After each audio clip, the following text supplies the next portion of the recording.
Currently, there are 23 Canadians signed to American teams, not including the Arrows Canadians.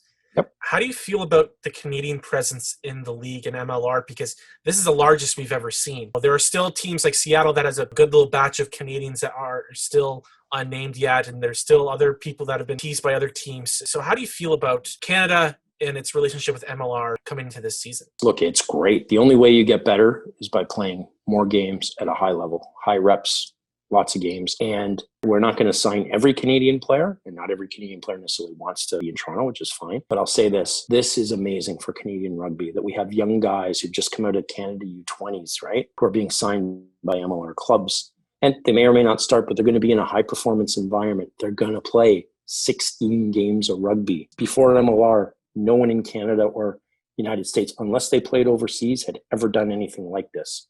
And I know what it's done for the conditioning and the skills and the culture of our team by going through that and having those road trips. So it's fantastic in general. As far as the Arrows are concerned, first of all, our policy is to be at least 75-80% Canadian on our roster, because one of our goals, we believe there are enough Canadian players where we can put together the core of a winning MLR team. We know that. We believe we've proved it so far. We want to be the destination of choice for the very best Canadian players who want to play in the MLR.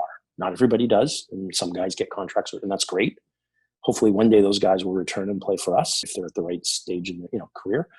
But we want to be the destination of choice. I would say with very, very, very few exceptions, we get the players that we want. We pick them in a very specific way. We want players who can have an impact now. We want players who have growth ahead of them and will be part of this Canadian cycle going into the next World Cup and beyond. Some of these young guys are going to have 2, maybe even 3 World Cups in front of them. So we're trying to identify the best talent, and we're trying to find the players who also fit our culture. And our culture is very much one about depth and about teamwork. We don't pay top-end salaries. We've never paid a single player a MLR max salary ever.